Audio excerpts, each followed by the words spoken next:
She was 55 years old when she realized the truth was hiding in plain sight. For most of her life, she had followed rules, trusted systems, and believed honesty still mattered. She worked quietly in the background, never seeking attention, never raising her voice.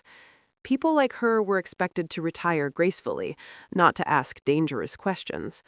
Her name was Evelyn Carter. She lived alone in a modest house with creaking floors and silent evenings. Her children were grown, her marriage was long over, and her life had settled into routine. Work, home, sleep, repeat.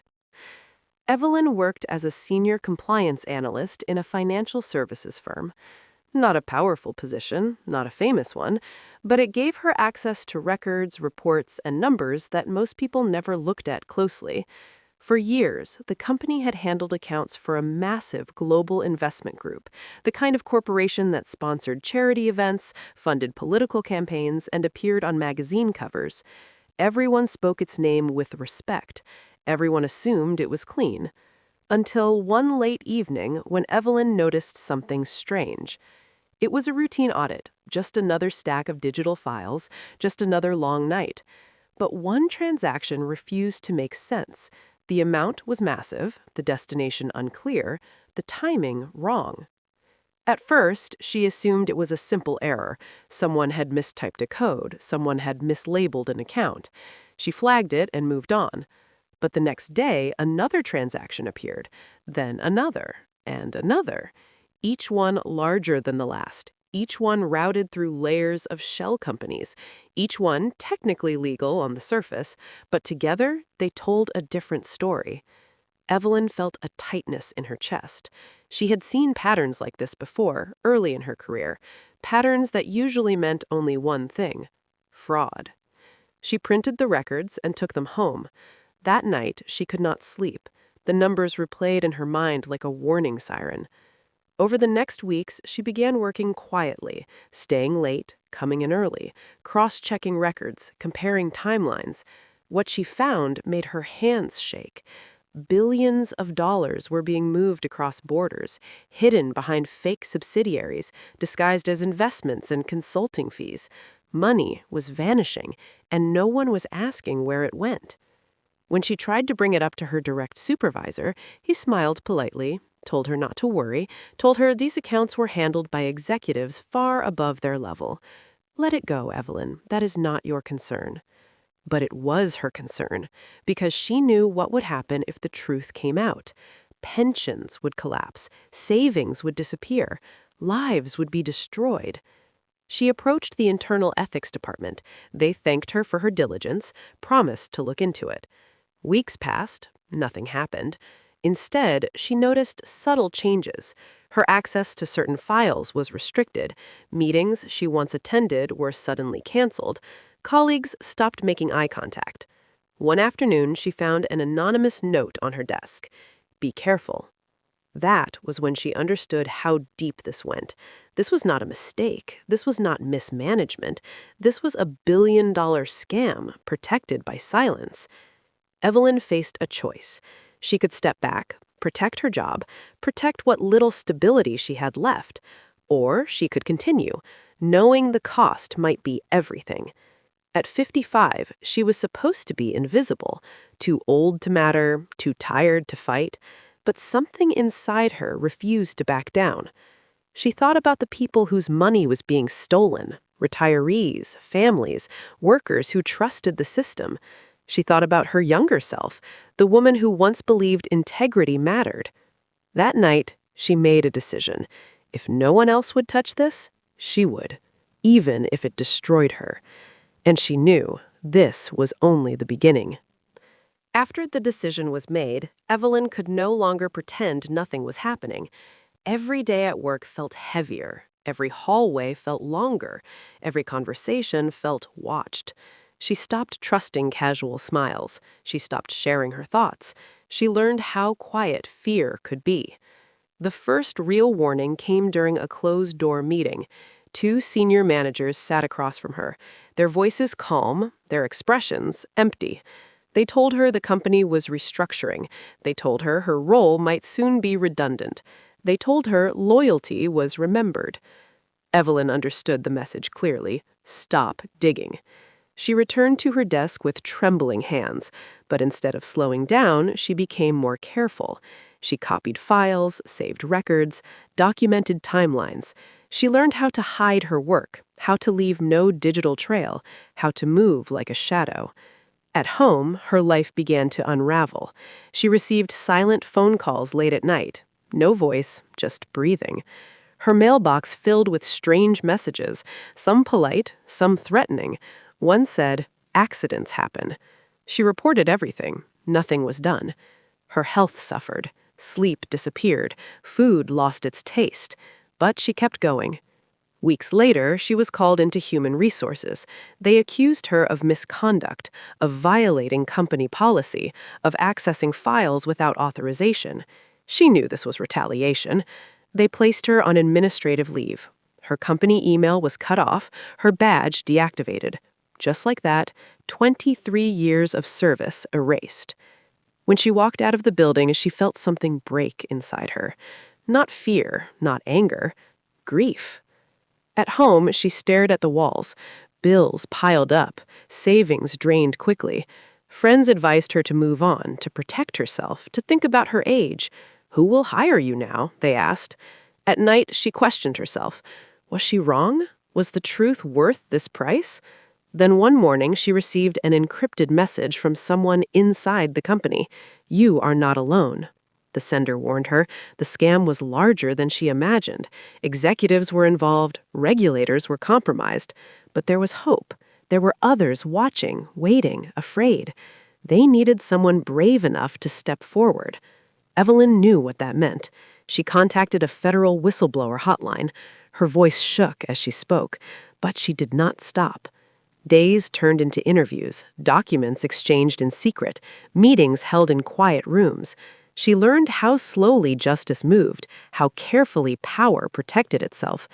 Meanwhile, the pressure increased. Her bank flagged unusual activity. Her credit score dropped mysteriously. She received a legal notice accusing her of defamation. They wanted to bury her. Still, she refused to recant. At 55, she had lost her job, her income, her peace. But she had gained something else: clarity. She was no longer fighting for her career. She was fighting for truth. And deep down, she knew this was only the beginning. Once Evelyn stepped into the legal world, her life became smaller and harder. Days were spent in windowless rooms. Nights were filled with documents and memories she wished she could forget. The investigators asked the same questions again and again. When did you notice? Who else knew? Why did you continue?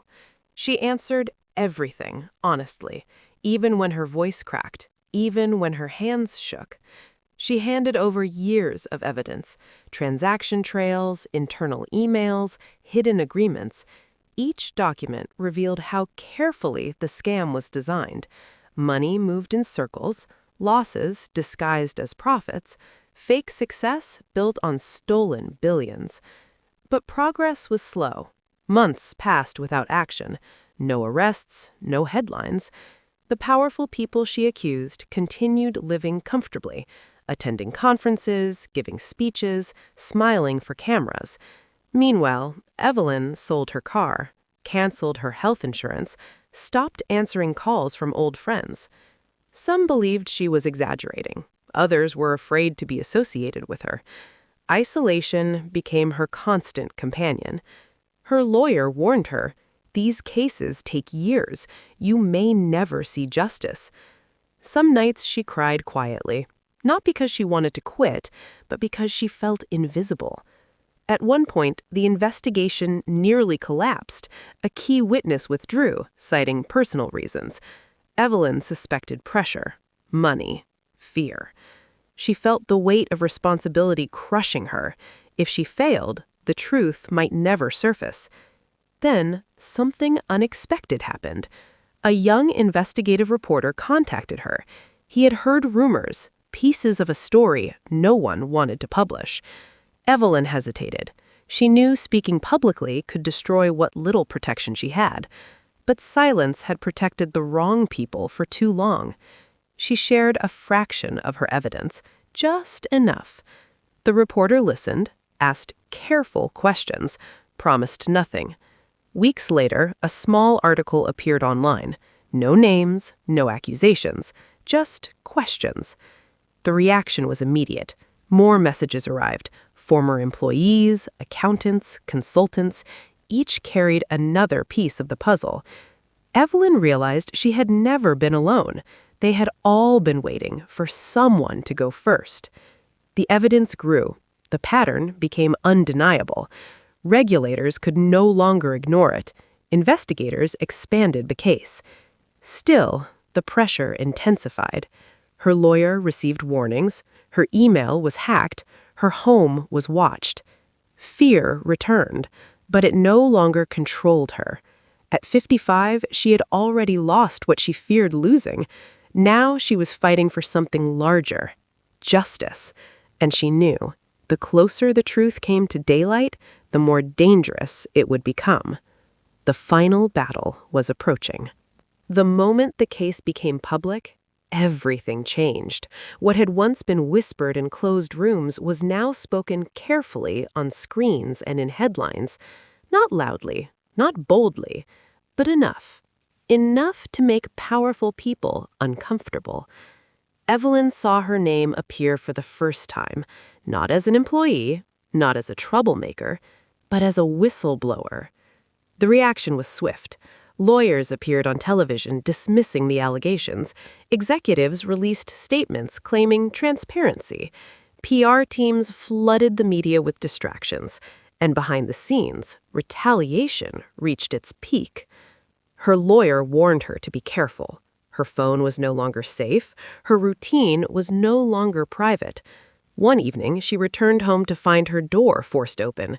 Nothing stolen, nothing broken, just a message. We know where you live. Fear tried to take over, but it failed, because something else was stronger now. Momentum. The court hearings began quietly. Closed sessions, sealed documents.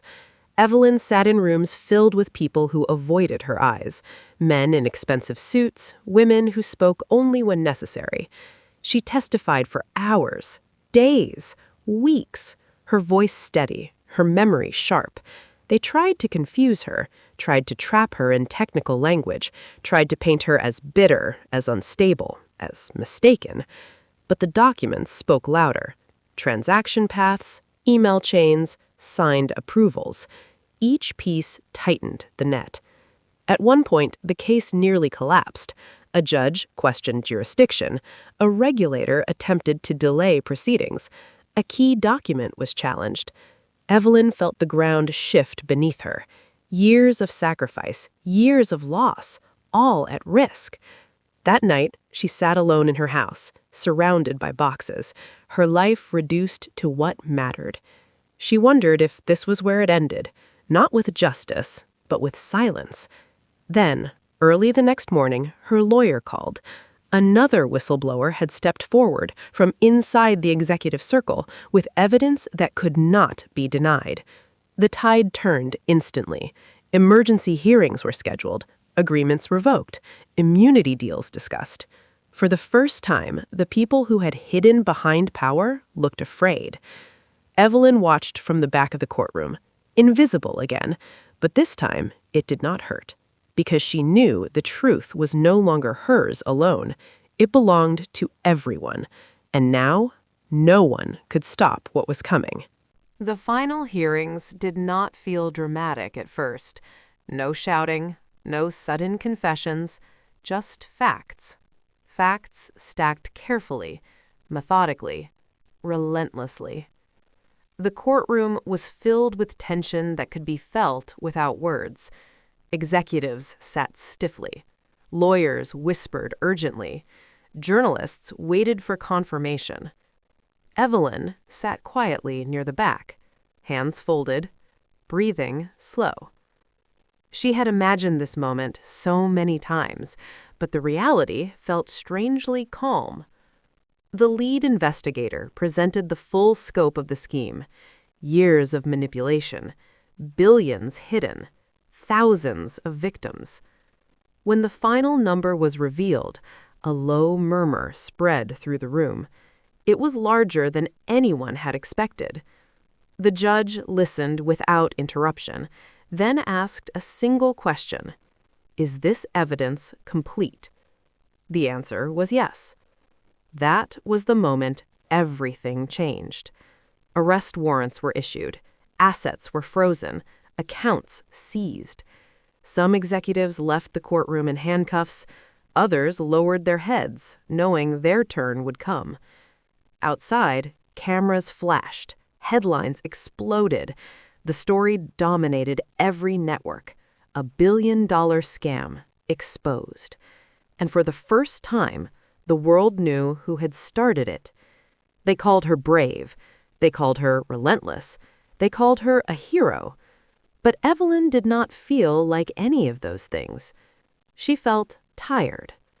The months that followed were filled with consequences: court settlements, restitution funds, resignations. Regulations were rewritten, oversight tightened, systems questioned. People asked her how it felt to take down something so powerful. She never answered the same way, because the truth was simple. She had not taken anything down. She had only refused to look away. At 55, she had lost her job, her income, her sense of safety, but she had gained something far greater: peace. One afternoon, she received a letter from a retired schoolteacher who had lost her savings. The letter said, "Because of you, I got my money back. Because of you, I can breathe again." Evelyn held the paper for a long time. That was when she cried.